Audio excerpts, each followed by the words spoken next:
Okay, it's 7:30, so welcome everyone. Good evening. Um, Welcome again. Good to see everyone on this Thursday meditations and Dharma talk, and good to see everyone. Um, yeah. So for those, I'm sure everyone's know Thay by now, but still for those in case that whoever's watching the video, for those who hasn't known Thay. So this ordained name is Thich Thong Phap. We address him as Thay, so which means a teacher. So Thay's from South Australia and has recently moved to a small town called Petersboro in the Southern Flinders Ranges, with his beloved dog Joey. They has had a long and varied career in the human services. They was fully ordained since 2005 and has worked as a university chaplain and offered contemplative care in the area of palliative care. So since 2007, he has trained in clinical pastoral education and has worked around 14 years until 2021 as a supervisor and educator of chaplains in training. These humble and insightful teachings always radiate love and warmth to our hearts, and his honesty and vulnerability has shown a depth of courage, which is very inspiring to me and I believe to others as well. They has recently gone through some challenges which has brought sadness and disappointment to his life, including losing Lucy. So today they would like to share with us the emotion and experiences that he has been through recently and how he take refuge through the journey of losing Lucy. But we wish you finding strength and peace in your heart and mind. And we want to let you know that you have the support and the love and the well wishes from all the AB community and all that who loves you very much. Thank you very much, Meredith, and that means a great deal to me. You have no idea, or perhaps you do.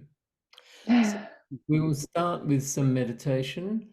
The meditation will go for 10 minutes and it will end with Meredith playing us a song from Plum Village, and you'll come to understand the significance of that song a bit later in the Dharma sharing.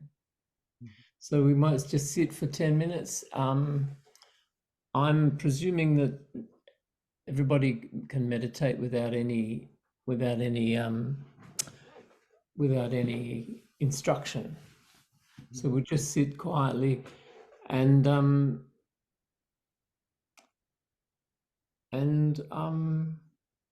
well, from a South Australian's point of view, just sit quietly and enjoy the rain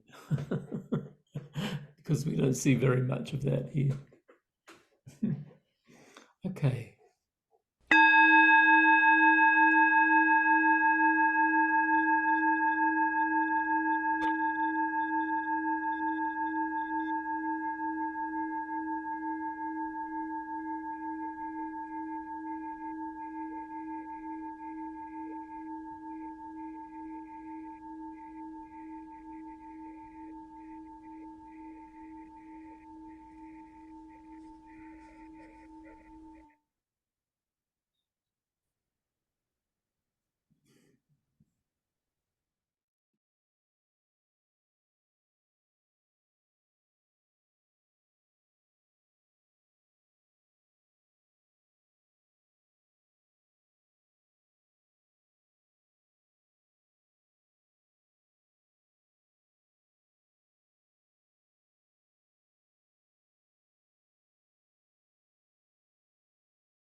no after, no before. I hold you close to me. I release you to be so free, because I am in you and you are in me. Because I am in you and you are in me.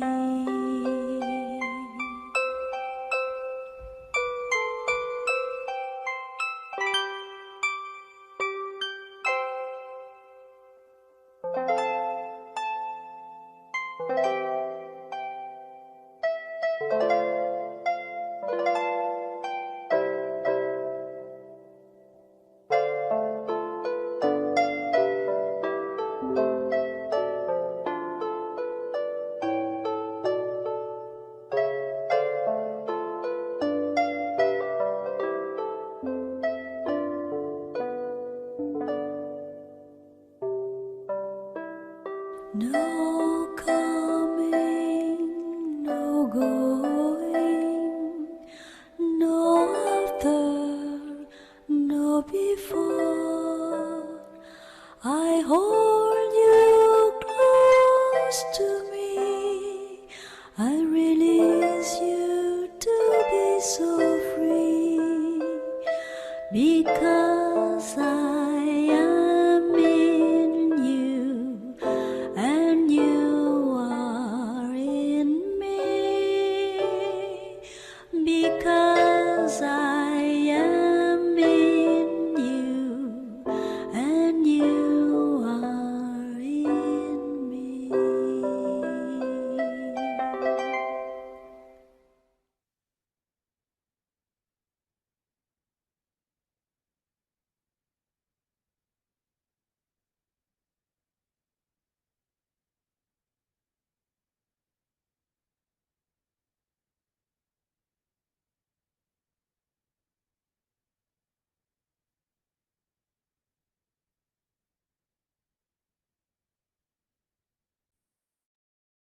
Hey, you're muted.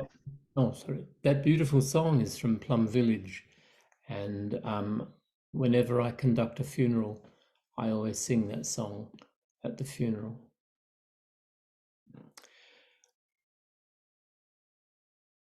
My sister, my brother, and I have always loved animals.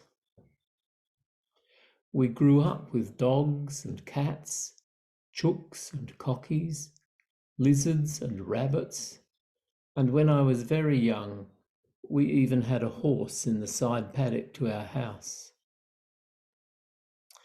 My first pet was a beautiful grey cat called Smokey when I was 3. Smokey disappeared, never to return or be found. I can remember the grief I felt at the time.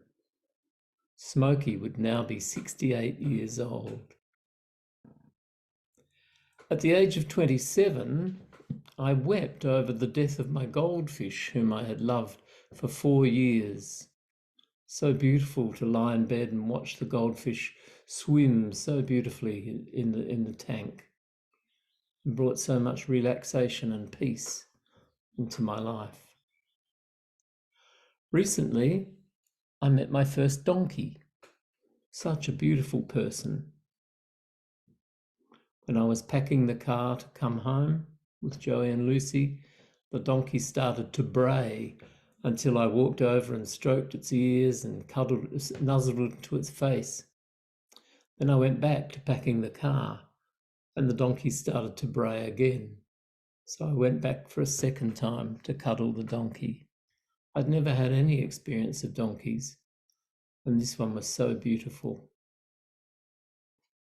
When I lived in a residential college in the Australian National University, one weekend when I went to Sydney for a visit, I took myself to the Taronga Park Zoo because I was missing the company of animals so much. My brother and I became vegetarians for pretty much the same reason. We loved our Trucs, and so we decided to stop eating meat because the only difference between the Trucs we loved and those we bought at the supermarket was that we didn't know the ones we bought to eat. If we had known them, we would never have eaten them. I also love birds. There is such a huge variety of birds throughout the world. They are so intelligent, and amazingly, they are the descendants of the dinosaurs. But chiefly, I love dogs. Their love, their beauty, their friendship, their loyalty, the depth of the communication between us, their affection, their emotional life, their joy, their love of life, and their capacity to nurture one another and to nurture us. I say that the purpose of the spiritual life is to become the person my dog thinks I am. Sometimes in conversation with others who love dogs, we agree that often we prefer the company of dogs to the company of people. I'm fascinated by the number of people who agree with me. Over the last 31 years, I've had 7 dogs: Dusty, Nicky, Peppy, Lady, Venus, Joey, and Lucy. Each one has been a rescue dog. That is to say, they have rescued me from loneliness. I will start with my beautiful little long-haired Chihuahua Lady, who died in February 2016 at the age of 17 years and 3 months, when we had lived in Hobart, just the 2 of us together for 5 years. She died in my arms, and I was devastated by her death. Every morning I woke up feeling wretched and thought that I could never love another dog. After 3 months, I was asked if I would take on a little 12-year-old Pomeranian called Venus. I wasn't sure at first. Would I love her? But if I didn't take her, she would be euthanized. When I took possession of her, it took me a nanosecond to fall deeply in love with this beautiful little person. She was an expert communicator. We had a wonderful road trip together over several weeks from Hobart to Bendigo and on to Adelaide. We came home to Hobart from Adelaide via the Coorong. And she suddenly died after 3 and a bit months from a bad heart. Again, I was deeply saddened, but I had realized that yes, I could love again, and in fact, I had the capacity to love, in this case, an endless number of dogs. After 3 weeks, I went to Sydney for a retreat with the head of my lineage and a number of monks, nuns, and lay people. Speaking to an older nun, I asked if she thought it was okay for me to get another dog. She replied emphatically, "Yes, we all need company." When I got home from Sydney and walked into my little unit in Canberra, the place seemed so empty and I felt so lonely. I went straight to my laptop and looked up pet rescue. I wanted a small dog within a 300-kilometre radius of Hobart. There he was in the RSPCA in Launceston, Joey, who, with his life partner Lucy, was looking for their forever home together. Now, I've never been a shopper, and he was beautiful. No photo of Lucy was there, but I wasn't going to separate them. Life is already difficult enough, and dogs do much better when they have dog company. So on October 13th, 2016, which happened to be my parents' 65th wedding anniversary, I drove up from Hobart to Launceston. On that day, we became a family. It took them a few weeks to settle into their new life with me, but it became very clear that they loved me and I knew I loved them. They were young dogs. Lucy was 5 and Joey was 4, so they were much more energetic and in need of exercise than Lady and Venus had been. And so I had to get used to 2 5-kilometre walks a day, which was very good for me. In the February of 2017, we moved back to South Australia and lived in a small hermitage in the Adelaide Hills with boundless space to roam in and a river to play in. There was a lot of sheep and cow poo to roll in, and on one occasion a kangaroo to chase. It was a great life for a year, and then we had to move again. An old friend of mine, the Reverend Sister Sandra Sears, who is an Anglican nun and an Anglican priest at the same time, invited us to live with her in her home in Gladstone in the Lower Flinders Ranges. We were there for 5.5 years and moved into our new home only 3 days before Lucy died from lymphoma. They were very happy and settled years. Joey and Sandra were particularly close. There were many trips to the park in Laura, the Port Broughton beach, to Wallaroo and to the Bundelea forest. We were very happy in those years. Sandra eventually was given a very beautiful feral kitten called Pippi. Pippi took about a year to get used to us and eventually would play with Joey, teasing him and cuddling him. Interestingly, Lucy never took a great interest in Pippi, but also she was quiet, always quiet around Pippi. And one lovely thing, I have a lovely photograph of Pippi, who eventually became the boss of the wash in our house, and she would stand up on Sandra's bed early in the morning to wake Sandra up, and with her little paw outstretched, she would touch the touch lamp and put the touch lamp on, and so Sandra was woken up. So don't tell me the animals aren't clever. They're clever and they don't cause climate change. We had 5 lovely family Christmases together at Gladstone. We had regular visits to Adelaide, and Joey and Lucy became much loved and loving members of our Sangha, meditating with us, loving to all the Sangha members, and joining in all our festivals, picnics, and mindfulness days at Thompson's Beach.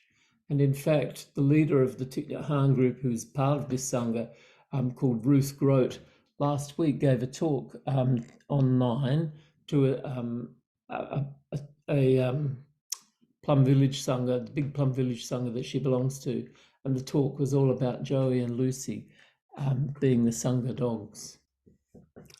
All up, we had a very happy life together for all that remained of Lucy's life. She was loved utterly, and she returned that love in abundance. I want to read to you now a poem I wrote just before she died. Lying there, stomach distended, breathing heavily until rest comes. Empty, not solid, not separate, not permanent. Full of love, beauty, joy. Inspiring my imperfect devotion, her devotion is perfect by nature. One day she will go, never again to be seen, touched, heard, smelt, tasted. Empty, not solid, not separate, not permanent. Tightness grips my heart, tears fill my eyes. Lethargy overwhelms my whole body. I cry out to her, seeking the impossible, calling her back. 2 truths, emptiness and fullness. Detachment is not the Buddha's commandment. It's just that attachment brings consequences. Grief is the cost of love. Emptiness, life without love. I felt all of these feelings a few weeks before Lucy died. The vet had delivered the diagnosis, lymphoma, or cancer of her lymphatic system at worst, Cushing's disease at best. She lay in her bed on the sitting room floor. I stood in the kitchen washing the dishes. I was totally immersed in my sorrow. Listening to a Dharma talk on gratitude given by a monk of Shasta Abbey, I went in and sat with her in my arms. I told her all the things about her I was grateful for. Interestingly, I calmed down quite a deal and began to accept that she was going to die. A week or so went by as she deteriorated. I still wouldn't believe exactly that she was really going to die. I took her to another vet in Port Pirie for a second opinion. He ordered the notes from the first vets, gave me some medication for the purposes of palliation, and then I took both Joey and Lucy to the dog park. I sat her on a blanket and watched over her. She barked quite loudly at a dog going by, and then I took her home. She didn't eat for the next 3 days and so didn't take her medication. She drank little water and then she vomited it up. I spent most of these 3 days lying on the bed with her and Joey. My arms were wrapped around her. I told her I loved her so utterly, and I played her very softly the Medicine Buddha mantra for her. She seemed to listen intently, looking into my eyes. I hoped that her hearing consciousness would take with it the deep thoughts and inspiring tones that would serve her well as she transitioned from this life to whatever awaited her.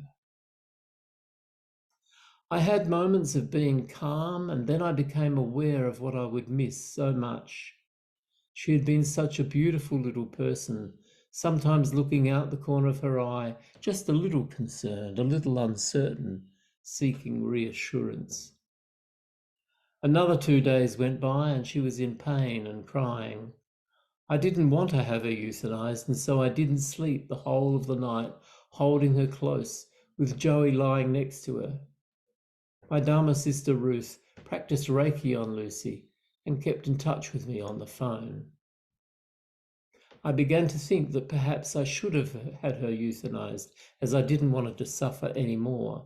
So I rang a friend and asked him to drive us to the vets in order to be there at 8:30 a.m.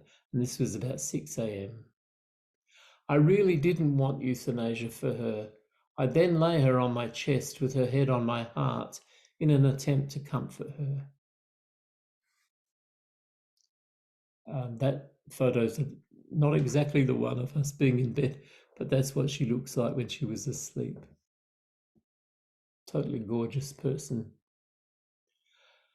So there she was lying on my chest with her head on my heart, and I thought, well, the sound of my heartbeat may offer her some comfort.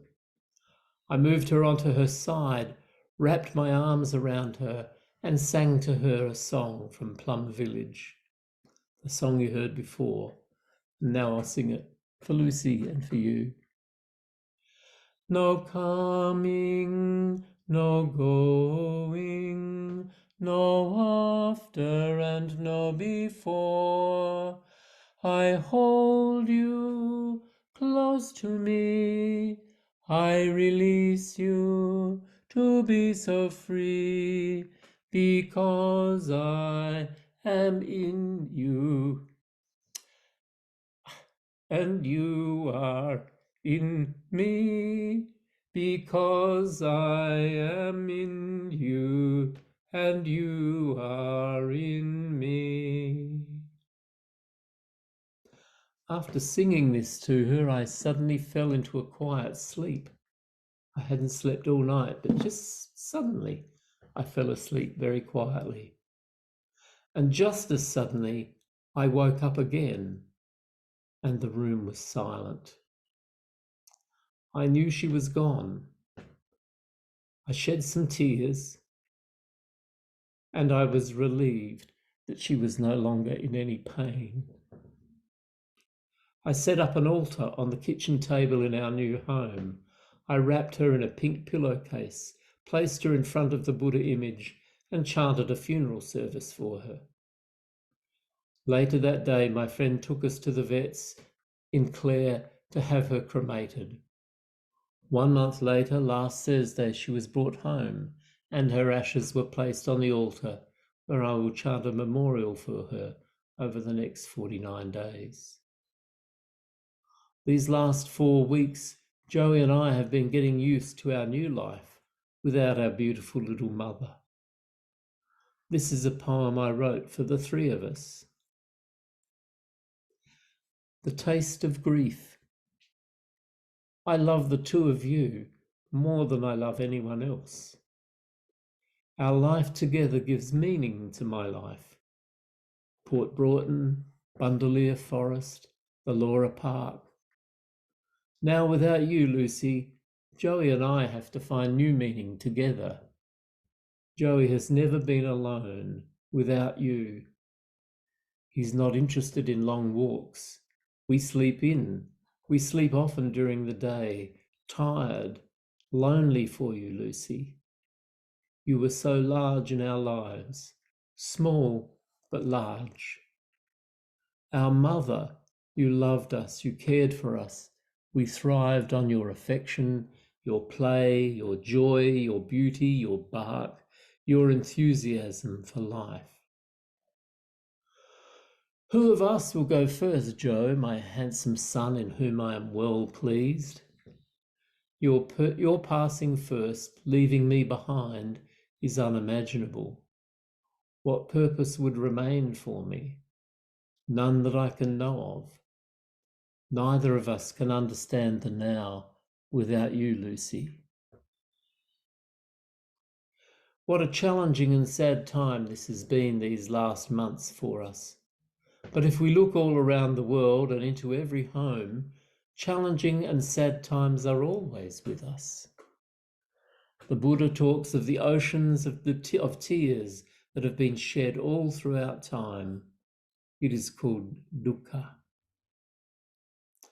When I first visited the monastery in my lineage, which I eventually joined, one of the monks, Thay Thong Phap was his name, he said to me, "Have you ever read any Krishnamurti?" And I said, "I have read a little bit of Krishnamurti." He said, "It's very good. We should, Zen monks should read Krishnamurti."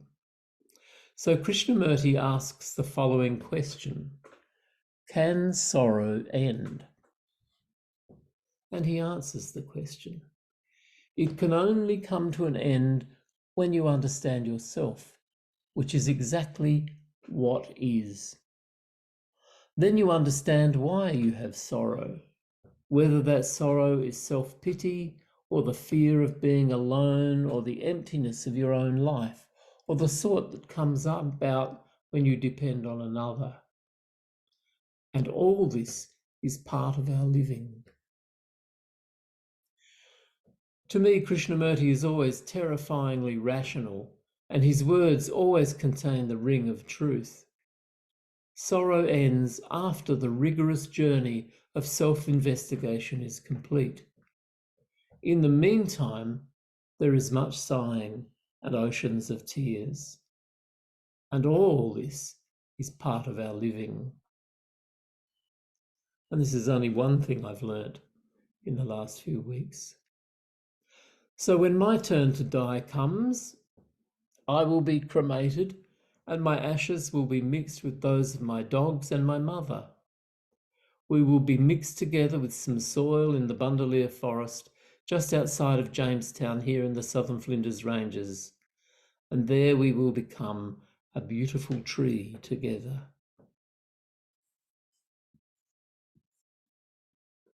So maybe I'll just show you some photograph, or Meredith will show you some photographs and I'll explain the purpose or the meaning of them. Now, this one was taken at doggy daycare a few years ago when I was on a conference in Plum Village, and this is how the people at doggy daycare dressed them up. And when I looked at it, the first thing I thought of was that they were having a day at the races. So I called it a day at the Galway races. And Galway is the province in Ireland where my great-great-grandfather was born.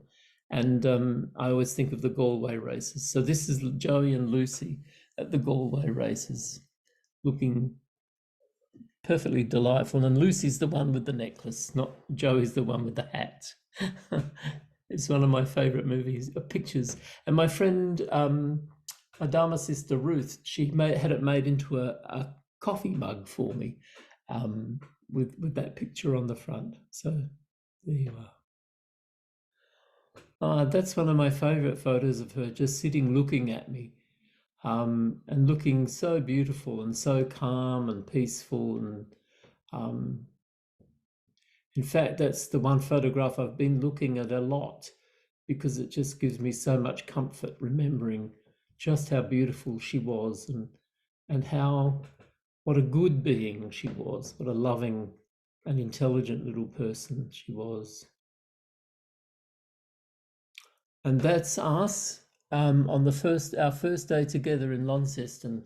And one of the things I like about this photo is that there we are sitting on the banks of the River Tamar with all those dandelions growing around us, me in my yellow robes, and them with the brown. So we're all colour coordinated. I think that's the thing I love about that photo, is that we're colour coordinated. We were meant for one another. Oh, I don't remember that one. That one's, well, I know what it is. That's Joey lying on the bed on a hot summer's day, and I had the fan trained on Joey, who's lying in his basket right next to me now. Oh, and this is one that was taken in winter time, and Lucy was curled up on the chair, all wrapped up in a blanket with my monk's beanie on top of her head to keep her ears warm. There she is asleep. And there she is waking up. And that's her, I think, a couple of years ago, actually. And we're sitting on the lounge settee in the lounge room, and there she is, fast asleep in my arms. I don't remember the photo being taken, but to me, it's a really beautiful photograph. It just shows the trust and the closeness that we had, and she would fall as fast asleep in my arms and just be. And you notice there she's got white eyelashes. Beautiful. And there we are. We lived in a caravan down the backyard of my friend's house, and there we are one winter's night lying in the warmth of the caravan, and that's a selfie with Lucy asleep close up to my cheek. And there's the smile of a very satisfied Buddhist monk with his beautiful little friend. There we are, back at the beginning. Yeah, I think that's all that you That's enough. have shared. So, thank you very much for listening and letting me share that with you. There are many things I've learnt from this particular experience, but I think that the lines from Krishnamurti are really significant to me, that this is an opportunity for me to look deeply into the meaning of life, particularly, and to accept that there are going to be times of great joy and great sorrow in this life, and we can't escape the sorrow at all, and we should cherish the joy, but we should also cherish the lessons that come from the sorrow, because a great deal of lessons do come from the sorrow, and eventually I know perfectly well that the love that I have for Lucy will be all that remains, and eventually the grief will have subsided somewhat after some time, and I'll get on with my life with making sure that Joey has a happy and is happy and is loved, and has a life that's full of adventure and things that are of interest to him. The other thing that's always been there for me is that human beings in all kinds of circumstances like to denigrate animals. You know, one of the things you must never call someone in English is a bitch. And that's just a female dog. Lucy was a bitch. But in English, we use it as a really nasty word, especially when we're talking about women. And so there's a whole lot of things that we use to denigrate animals, and the way we treat animals is terrible. I belong to an organisation called Animals Australia, which seeks to improve the way humans treat animals and behave towards animals. And quite often in various philosophical circles, people are always quick to remind us that we have the, what do they call that? The neocortex. We have the brain that helps us realize, helps us think logically about things, but animals don't have the neocortex. So somehow we're supposed to be superior to them. And then, of course, in Buddhism, we talk about the animal rebirth as a lower rebirth. Well, you know, when I look at the life that Joey and Lucy have had, both in their original owners or their original human companions' house and in my home, their life has been much better than the lives that many human beings have. So, you know, their rebirth has been, for them, particularly beneficent. So, but I don't hold to any of those attitudes towards animals. I just think we're all at different points on the evolutionary scale. And I always say that, well, you might think lesser of dogs or any animals, but they're not the ones causing climate change. They're not the ones fighting wars, whether it's in Gaza or the Ukraine or wherever it is. They're not the ones who are racist or who who don't respect other people because of their ethnic origins, or all sorts of things. Animals are not doing that. Humans are doing that. So there is something about humans that needs to be addressed. And that, of course, to my mind, is why the Buddha came, to address those things in what it is to be human, so that we might become reasonable, not necessarily rational, but reasonable, decent, loving, all the sorts of things that I know in the animals that I've loved. Okay, now I haven't come up with a question for tonight. I just wonder if you might like to maybe refer to your experience of animals and your relationship with them, and you might want to ask me questions or disagree with me or whatever, but I haven't come up with a specific question, so I'll leave it open to you to share whatever you want to share with. And thank you very much for listening to me and allowing this old monk an opportunity to be a little bit maudlin. Thank you. Yeah, thank you so much, Thay. And yeah, I think many people would like to share. So first, Bill. Bill, you're muted, I think. Yeah, thank you so much, Tay. It's very touching. And yeah, I think Lucy was lucky to have you. Yes. As well, yeah. But I love animals too.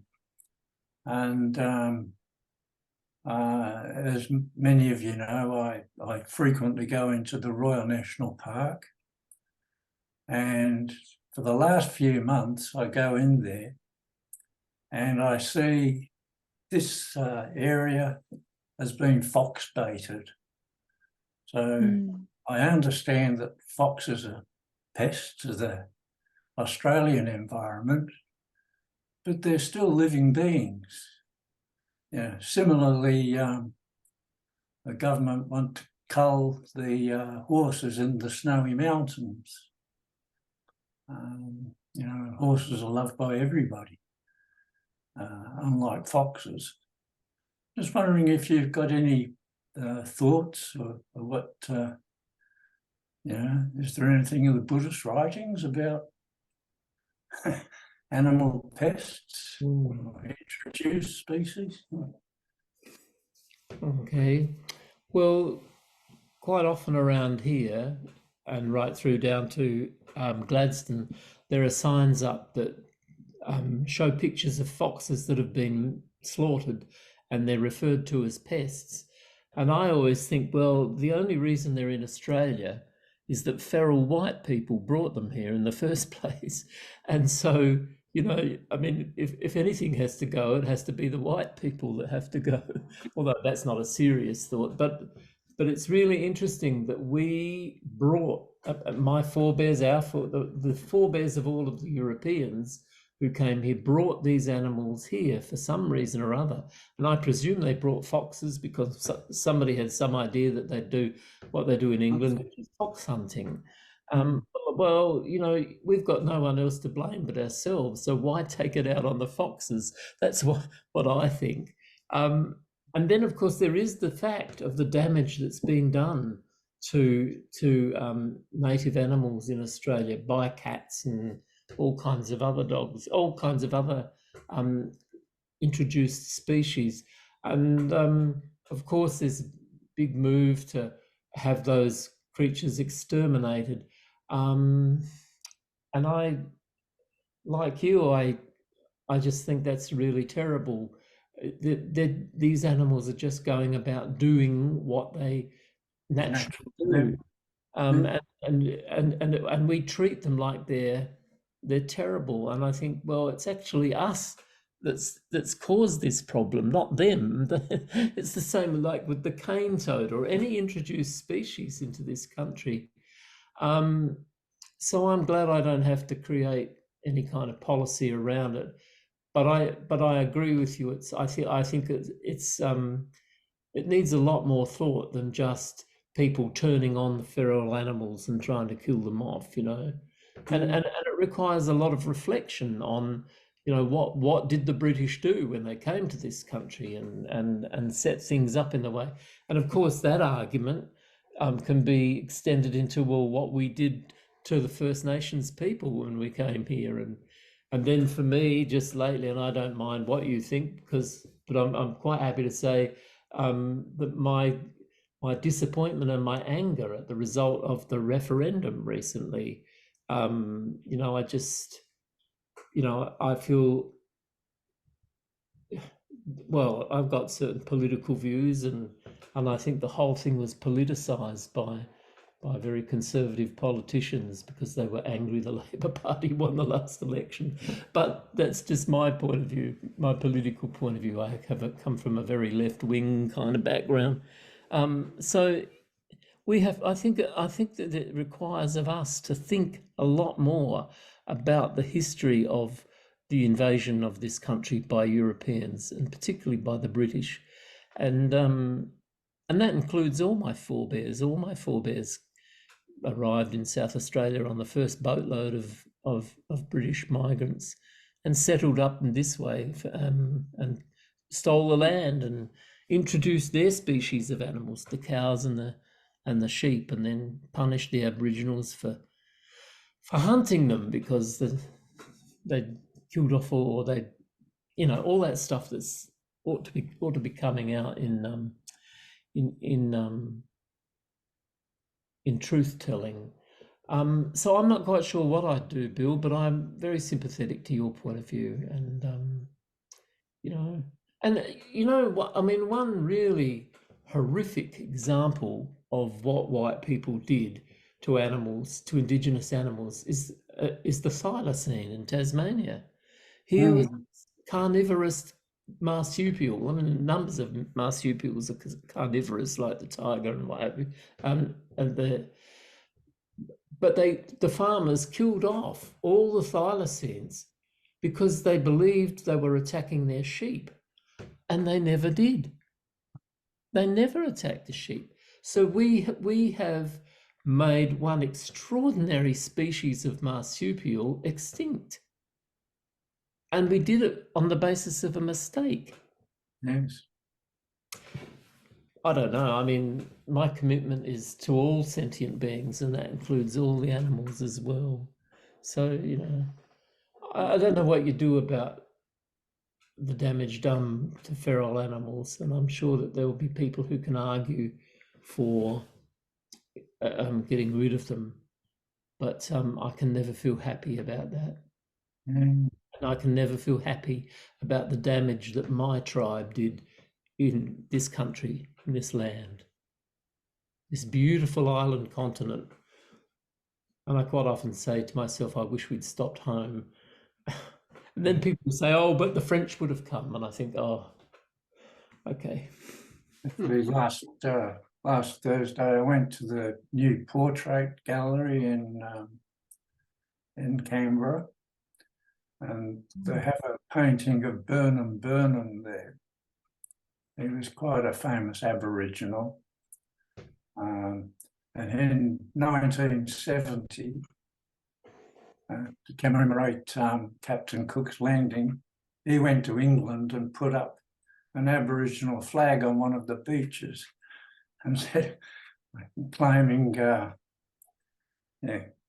Britain for the Aboriginals. He said, promise we won't kill your natives or poison your water holes. Yeah. Of course, that wasn't the first time Britain was invaded. There's been lots of invasions there. Sure. They should know better. Yeah. Sorry. I get quite stroppy about these questions. But they just now you were talking about you say they are rescue dog, and then you say that they came to rescue me. It's so profound, like, you know, really sometimes you think that you know, you rescue a dog or a cat or things, but it all turns out sometimes it's the other way around. I've seen so many, you know, friends that have really, you know, the animals have changed the whole situation of the family. Yeah. Do you think that it's because what I read from say Eckhart Tolle's teaching about animals is animals, they are more connected to the nature, or they're more really connected to their consciousness, and therefore through them you kind of feel that consciousness yourself, and therefore, like, you know, sometimes through the animals you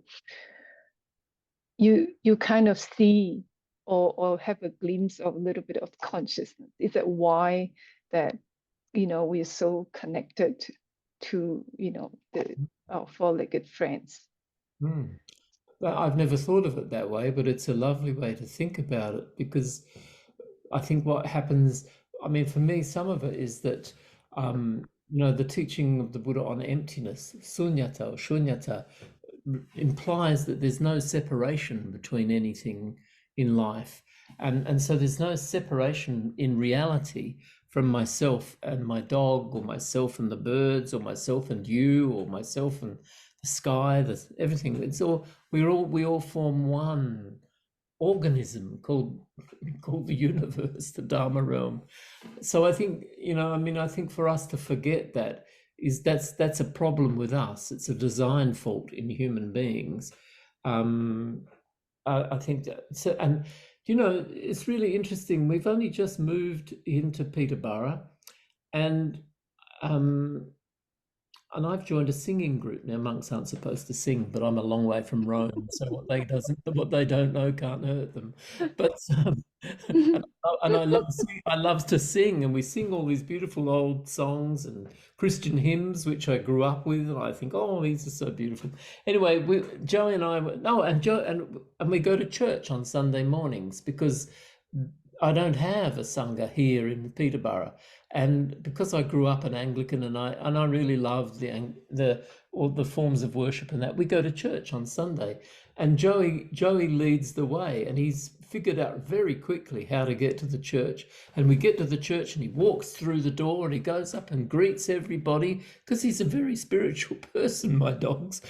All animals are very spiritual. And he goes up and he sits and another person brings their dog and he goes up and he doesn't really greet the other dog, but they notice each other. And then he'll come and sit next to me. And then afterwards, when we all have a cup of tea together, the dogs just wander around the church. And then the other night we were coming home from somewhere and he led the way and he knows exactly how to get home. And we've only been here a short time. And I thought, you are so clever. Where did you get your sense of direction from? So there's all those kind of things that I notice in him. And one night, many years ago, I took him to, my sister lives on the south coast in a place called Victor Harbour. And we went for a walk along the beach at night and it was really dark, very dark on our way back. And I thought we got to the place where we had to come off the beach and go up to the road to go home again. And I started insisting that we go this way and Joey just wouldn't listen to me. He wouldn't listen to me at all. And he's partly a corgi, so he's partly Welsh. And so he inherits that stubbornness that has protected the Welsh from complete extinction for centuries. And then I She's thought, the boss. then I thought to myself, well, maybe I'm wrong. Maybe he's right. I'll follow him. And he led us home. How did he know that?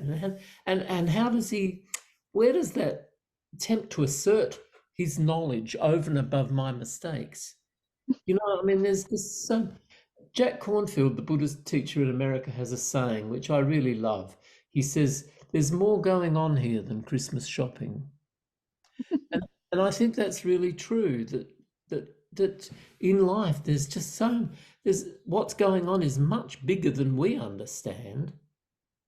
You know, that's why I wouldn't dismiss religion at all, because religion has held on to a whole lot of insights and understanding that the rational mind, so-called, doesn't hang on to. And dogs have that, or animals have that. They know what they're doing. They're not stupid by any stretch of them. So I agree with you that they're to be listened to. And what's very interesting, and I'm not at all afraid to criticize my own ethnic group, but when Europeans or the British came here, we wouldn't take any notice of what Aboriginal knowledge of this country was 67,000 years ago. The other day I worked that out to about 2,500 generations, and mine have been here for 6 generations, which makes... Anyway, we haven't listened to them, and still people won't listen to Aboriginal people and the way they manage fire in nature. And then after this referendum, and I've been so upset about it and so angry and all of that. And the other day I listened to a song about love by Archie Roach, and it just transformed me. This beautiful song about how he loves everybody who lives in this country, who calls this country home. And he was one of the stolen generation. You know, he held no grudge. He worked through all of the, and so there's an intelligence to all kinds of people and all kinds of creatures that Europeans like to dismiss. And I think, well, that's because Europeans, I don't know what it is about Europeans, but we're not all that clever sometimes. And so what you're saying is really true, that dogs or animals have these senses that we listen to. And what I also notice, sorry, I'm rabbiting on, but I'll finish now, that regularly when you meet people who have got a rescue dog, they will always say that the dog has rescued them. There's no one who gets a rescue dog that thinks, not that I've ever met anyway, who doesn't accept that the dog has brought as much, if not more, into their life than they've given to the dog or cat or whatever animal. And there's a level of gratitude I've noticed in in a lot of dogs, the dogs I've known, when you bring them into your home and they realize that they're safe and they're loved, and they show so much gratitude, and their love for you is really kind of instantaneous. It's a wonderful thing, you know. It's just wonderful to have that closeness with what the Buddhist ecologist Joanna Macy calls the more than human beings. So yeah, sorry, I'm rabbiting on at you, but I agree with you. It's yeah, I'll stop. This is one of my high horses that I like to get on. Yeah. I think they, Excuse me, Thay. yeah, Hi. Fanny. Hi. Yeah. Hi, Thay. I just wanted to say that I also have a rescue dog, and I just agree 200% with everything that you said, and it's just that I could feel the love you had for her. You still have it. Sorry for a bit. Because I know how much joy they give to you, and I just you're very lucky to have her in our lives. As you said, they rescue us. She's the glue of the family. She's a little one.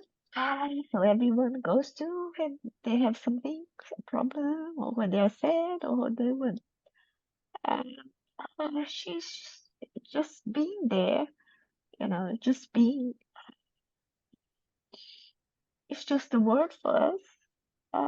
We love her very deeply. Mm. Just could feel your love. And I think Lucy was very lucky as well, having had you in her life.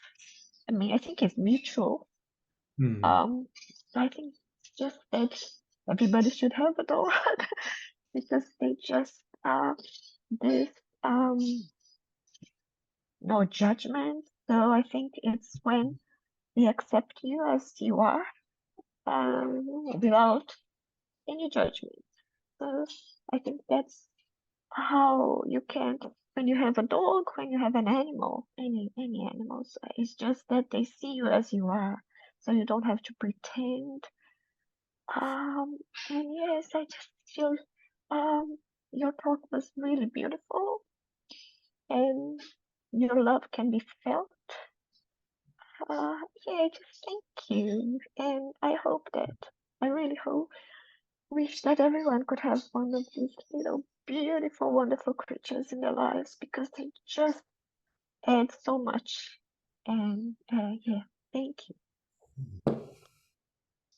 I should add to that. Say I knew Fanny, and I knew her lovely dog Roxy, and I've seen the progress. I've seen how the beginning, and I would say that it's mutual as what Fanny said. Initially, I was thinking, oh, Roxy is just so lucky to have Fanny. You know, like the care that Fanny has given to the dog, and yeah, she was a rescue dog, and I think she was abused before, and therefore she was a bit like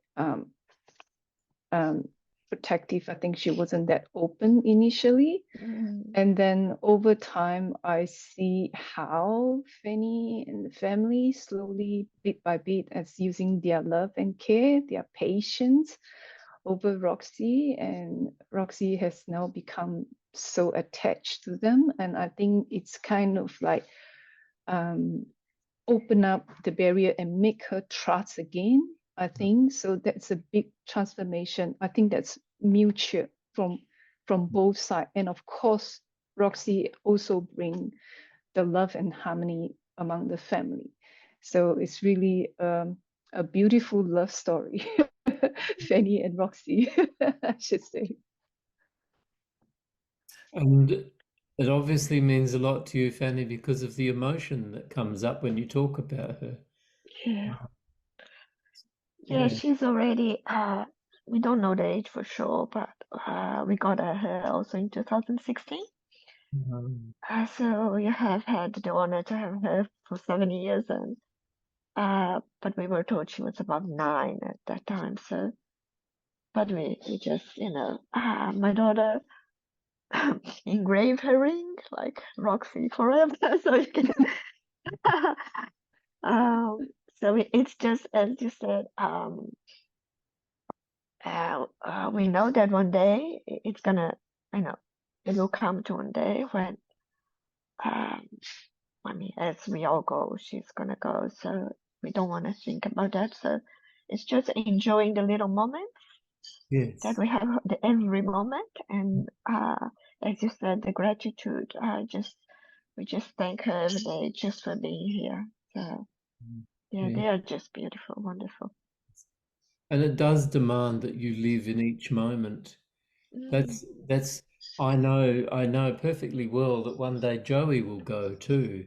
And so I just think each moment by moment and just make life really rich and loving and beautiful, and it's a great lesson. It's a great Dharma lesson, Truly, really, because truly. that's true for everything. Everything exists just in this moment and in this moment and this moment. And our task is to treasure each moment, to enjoy each moment. Buddhism is not all about suffering. Buddhism is also about being in this present moment and loving this world. And yeah, sorry, I just thought they are the best teachers to tell us, to teach us to live in the moment. So Let me tell you a lovely story. This is one of my favorite stories. This is not about Lucy. It's about my little dog Lady, who is a long-haired Chihuahua and a very beautiful dog, and someone I always felt that I owed a karmic debt to. I couldn't figure out why, but I always felt that I owed her something from some previous life or something like that. And that's why I loved her so much, was that I was just repaying a debt. And I don't know why I thought that. I just had that strong feeling. Anyway, we lived in a little flat that was let to us by the Flinders University when I was the Buddhist chaplain there. And every Saturday morning, I would have students come for meditation to my little flat. And there was one young student who was a gorgeous young woman called Louisa Ong from Singapore. And she came, and she was such a gentle, lovely young person. And she brought a cloth tortoise, which she used as her meditation cushion. So she would come in and she would sit on the ground, and she was terrified of dogs. And Lady used to walk up to her, and while Louisa was sitting there with her legs crossed, she'd step into Louisa's lap and sit there. And Louisa was terrified, but after a little while, she was less scared, and she might touch Lady. And then after a while, she was able to pat her. And as soon as Louisa stopped fearing her, Lady stopped coming and sitting in her lap, because her job was done. You see, she'd converted Louisa to someone who no longer had to be afraid of dogs. It was a really beautiful thing. And then when Louisa went back to Singapore, when she finished her degree, she left the little tortoise for Lady. The lady was never interested in the tortoise, but Lucy loved the tortoise. She tore it up and she'd shake the tortoise. But it was a beautiful story, and partially because Louisa was such a beautiful young woman, like a lovely human being, and she was beautiful too. But it was it was the dog knowing what was going on in the heart of this really lovely human being and responding appropriately, and teaching her that there was nothing to be afraid of. That was very powerful. And that gets back to what somebody, was it you, Fanny, or was it you, Meredith, was saying how animals are so sensitive to what's going on, and they can teach us, and they can be part of that experience, And then there's always those beautiful stories of how, the Buddha was was living with a group of monks, and the monks were arguing about a point of view, really typical human thing to do. So what the Buddha did was leave the monks and went and lived in the forest with some tigers, because it was safer to be with the tigers than to be with the other human beings. And then there was that lovely story of how the Buddha, I might be wrong about this, but an elephant came and bowed to the Buddha, and they became, very close. So, and of course, all the Jataka tales are stories of, many of them are stories of the Buddha's previous life as animals.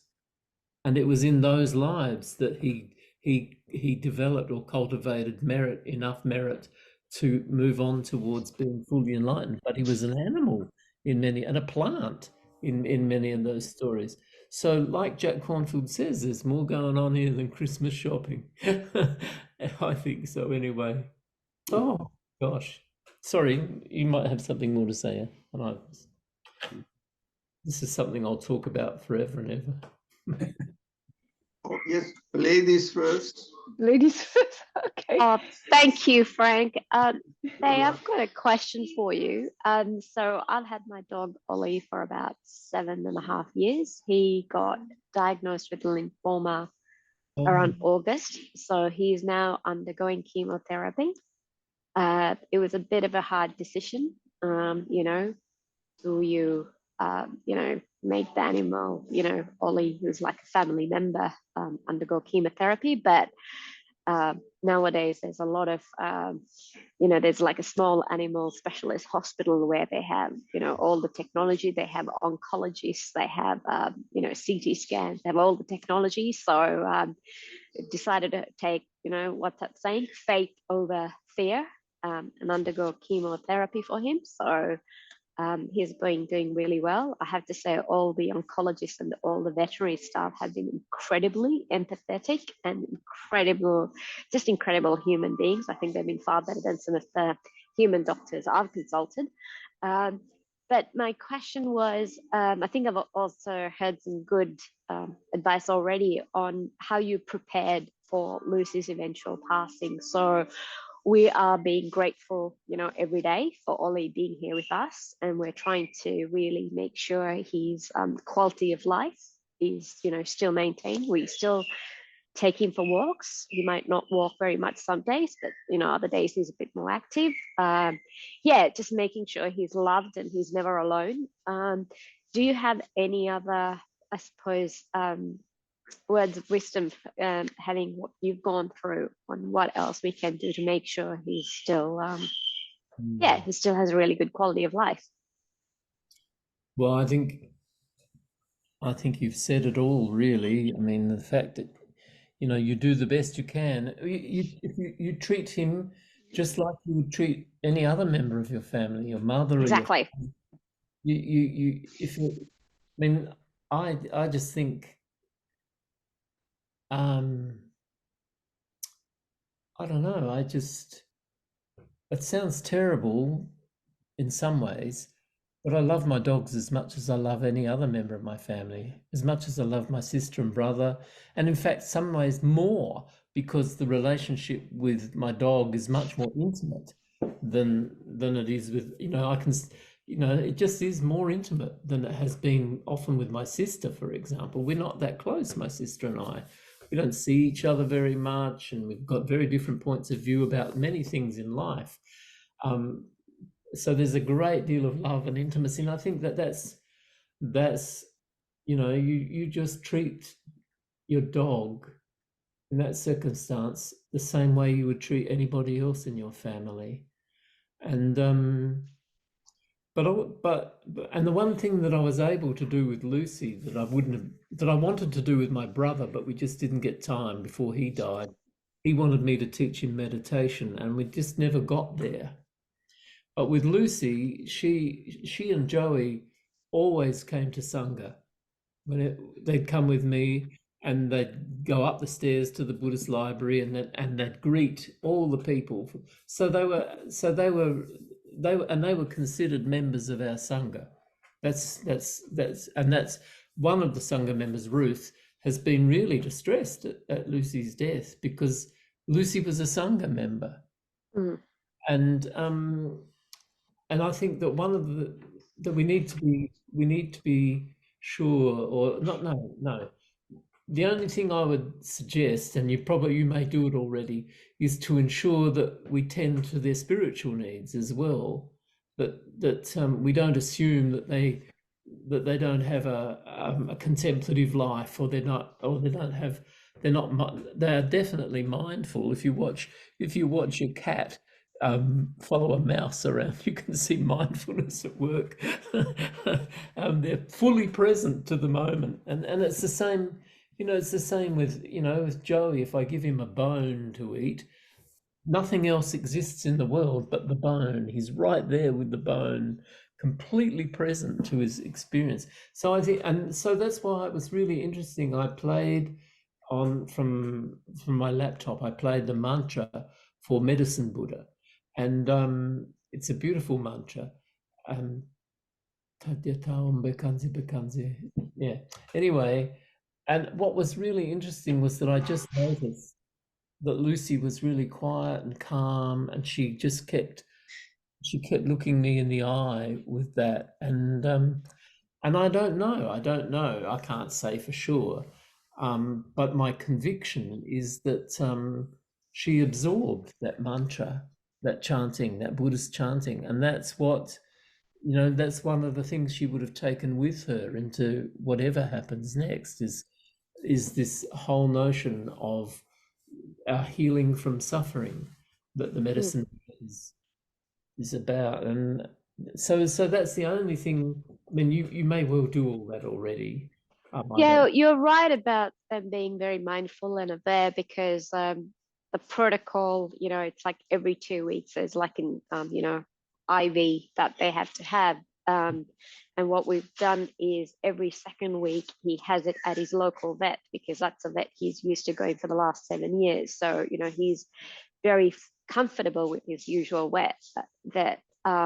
So he's a lot more relaxed when he goes in to have that treatment, because he completely trusts that vet. And so it's actually quite interesting seeing that, the new place, even though they're like whiz bang, this top grade hospital with all the technology, they have all the know-how, they have all the drugs, but he's most stressed when he goes there, but he's completely chilled out, going to the place where he's been going. So to reduce the stress, that's what we're doing, fortnightly, just so we've noticed that. But what I haven't tried is the spiritual needs, as you say. We're looking after comfort, make sure he's got his favorite food and all of that, but I will try that medicine mantra. Buddha mantra. Thank you for that. The other thing that's come up for me in thinking about the dog, the small animal hospital and the palliative care or whatever care that's offered there, is that I know that that's very expensive. Yes, it's very expensive. I was told that I could get Lucy treated and it would cost me $8,000. Oh, that sounds cheap, Thay. What was it? Oh, right. We have insurance. We have pet insurance, but so far, I think our pet insurance has paid about $15,000. So we have about another 5 months to go. As I said, he's like a member of the family. So I think for us, it was more a case of, oh my God, is he going to suffer? But luckily, because there's so much monitoring and checking going on, and as I said, the individual, the oncologists and the surgeons have been incredible. He's still happy and all of that.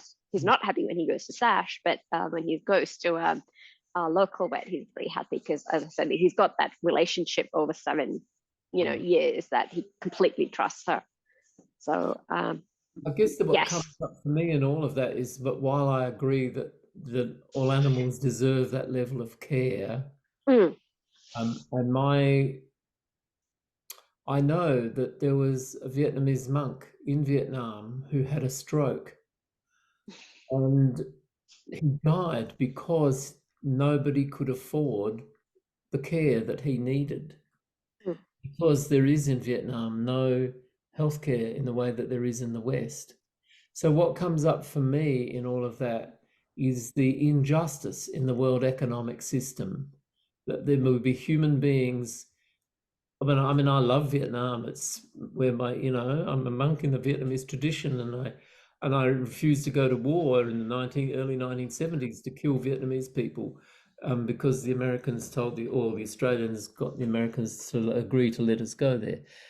I think there's something wrong in the world. There's nothing wrong with you providing all of that for your dog, but there are places in the world where human beings can't access anything because of the injustices in the world economic order, or because the local warlords or the politicians and all that are really they're creaming all the wealth off the top of ordinary folks' labor. So what am I trying to get at? I think you're right, and I think we also have to attend to the injustices all around the world. And I think of Vietnam, I think of South America at the moment, and the terrible situation in Argentina. I think of all sorts of countries in the world where the people don't have access to good health care because it's so expensive, and I think there needs to be, as a species, we need to address all of those issues around justice and fairness and things like that.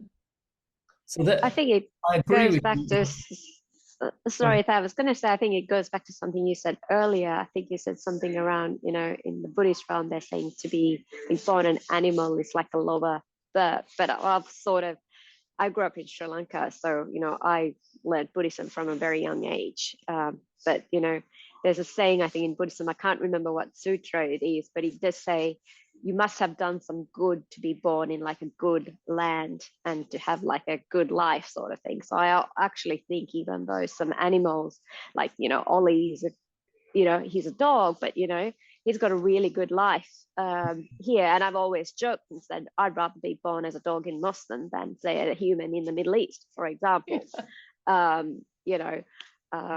Yeah, so I think that goes back to something you've said earlier, that, I think you said Lucy's had a better life than some of the humans. And I think that's very true. Yes. Now I know. Now I didn't know that you were from Sri Lanka originally, but I have a dear friend who is a monk, whom most of you will know, called Bhante Akaliko, and he's in Sri Lanka at the moment for the Vasa, and Akaliko always attracts dogs wherever he goes. He ends up Yes. with a dog, and in Sri Lanka he's got a dog that he's called Harley. And this dog loves a calico, and he follows a calico around the village. And when he goes out on Pindapat, he goes out with a calico, and he growls at other dogs and people whom he doesn't trust.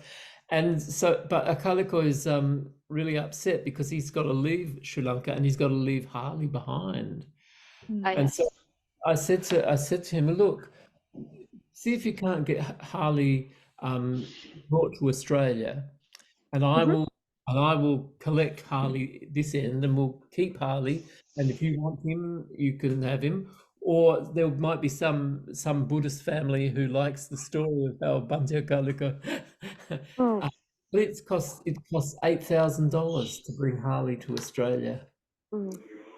Yeah, Bhante Tejabadama has been to our house, so he has met Ollie because he did a sermon when we bought the house, I think about 8 years ago. So yeah, he had. Oh, actually, no, it would be after because Ollie was here. So yeah. So well, if anybody knows of anybody who would be willing to help Bhante Akaliko to rescue Harley, and maybe even for Harley to find a loving family in Sri Lanka, please let me know so that I can let him know.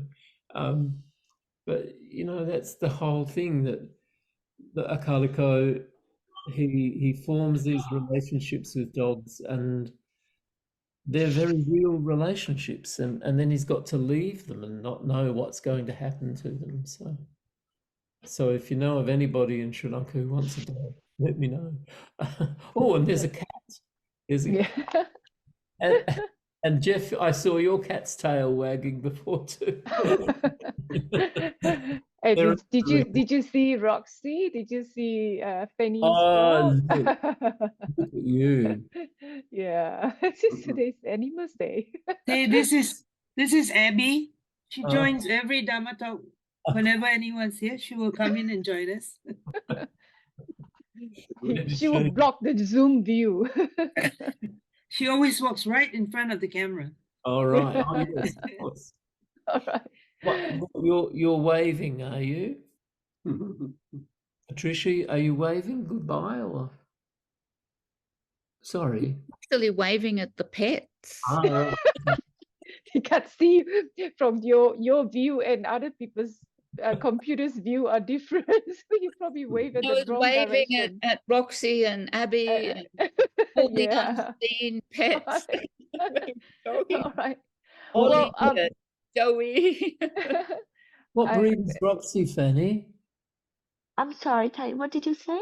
What breed is Roxy? We were told she was mixed Jack Russell with something else. Can't remember. She looks like a Um, Russell, definitely. yeah, she does Yeah. have the Jack Russell, but she has very short legs.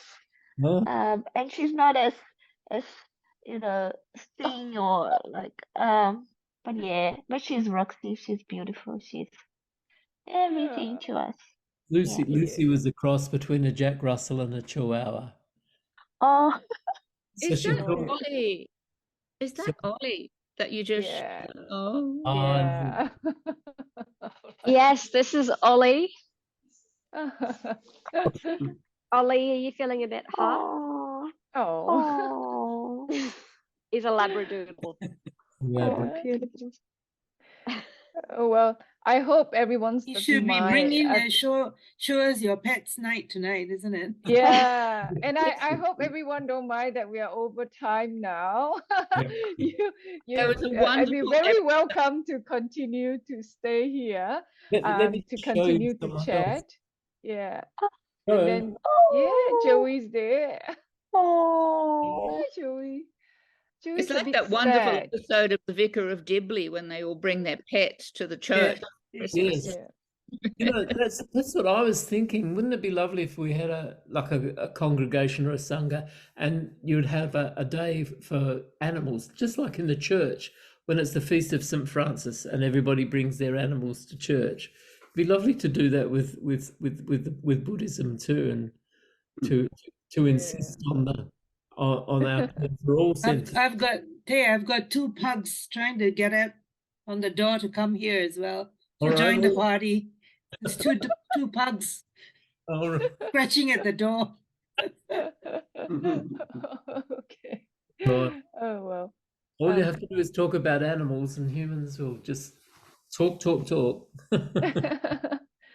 Well, yeah, talking about that, just to remind everyone that again, they has been, unwavering supporting this community over the past few years, and has been tirelessly giving teachings to us. And as you know, that all teachers offering teachings for free. So if anyone who wish to offer dana to the teachers, you may also go through, our website, or if anyone would like to contact me directly for these details, feel free to do so. I'll put my phone number on the chat. As you know, that they stay in Southern Australia, Adelaide, and they don't have that community as as supportive as like in this community, especially in Sydney. We have a lot of Buddhist community together supporting each other, but they is far away. So yeah, if anyone who would like to offer dana, just if you can go to the website, that I put down the website at the chat box. But if you want to contact me directly, I put down my phone number there. I can give you Day's detail there if you can support Day. I think before we end the night, and I would actually request everyone to have just a minute of silence, and we specifically want to dedicate our practice to Day, for Day's well-being, and hopefully Day will find peace and strength and happiness. So we just have minutes of silence, just dedicate this to Day, and after that, they can give blessing to us, okay? Before we do that, can I just say to you that I'm more than happy to do whatever I can for AEB, because it's one of the loveliest Buddhist communities I've ever come across. I'm really appreciative of your regularity. The last time we had a Dharma talk, I'm still writing an email to Bhante Tejadamo to say how much I really love this community and why. And some of it is to do with the humor. There's so much that's so rich and that I experience, and it's really wonderful that we can have that experience on Zoom. Many people criticize Zoom, but in this community, I always feel there's so much warmth and friendliness and open-heartedness, even on Zoom. So I congratulate you all on being a wonderful Sangha. And the other thing is that you may have noticed over the years, I have a tooth missing. The reason I have a tooth missing is that I used to have a plate that fitted in there. But one day I took the plate off so that I could eat, and I put it on the table. And I turned my back momentarily, and Lucy jumped up on the table and chewed up my plate. So I had to save up $1,000 to buy a new plate. And guess what? She did it a second time to that plate. So for some reason, Lucy really loved my teeth. And now, Oh my God. now Lucy's not here. Maybe I'll be able to get another plate one day and nobody will chew it up. Joey's there. No, he's not like that. Joey's a very sensible, he's a real bloke and he's really sensible. But Lucy was, anyway, minute silence. All right, so a minute silence dedicating our merits today.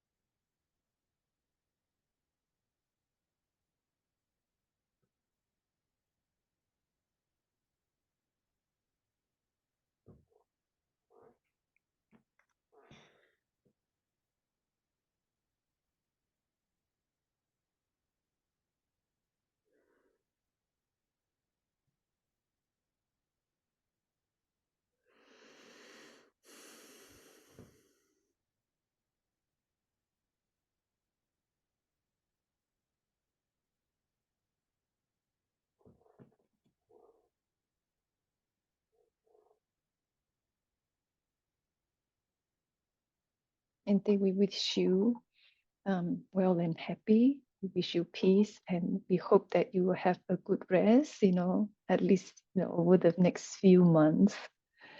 And we'll always here for you, Thay. Thank you very much, Meredith. That means a great deal to me. Thank you, Thay. Thank you. Thank you, Frank. You didn't say anything tonight, Frank.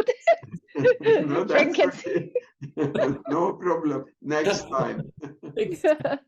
I can't wait. Yeah. Okay, so she'll dedicate the merit. May the wholesome energy that we have generated here tonight and at any other time be for the benefit of all sentient beings, human and more than human, and vegetable.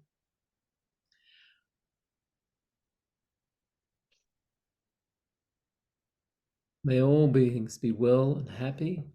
May all beings be free from suffering. May all beings know peace and joy and the causes of peace and joy.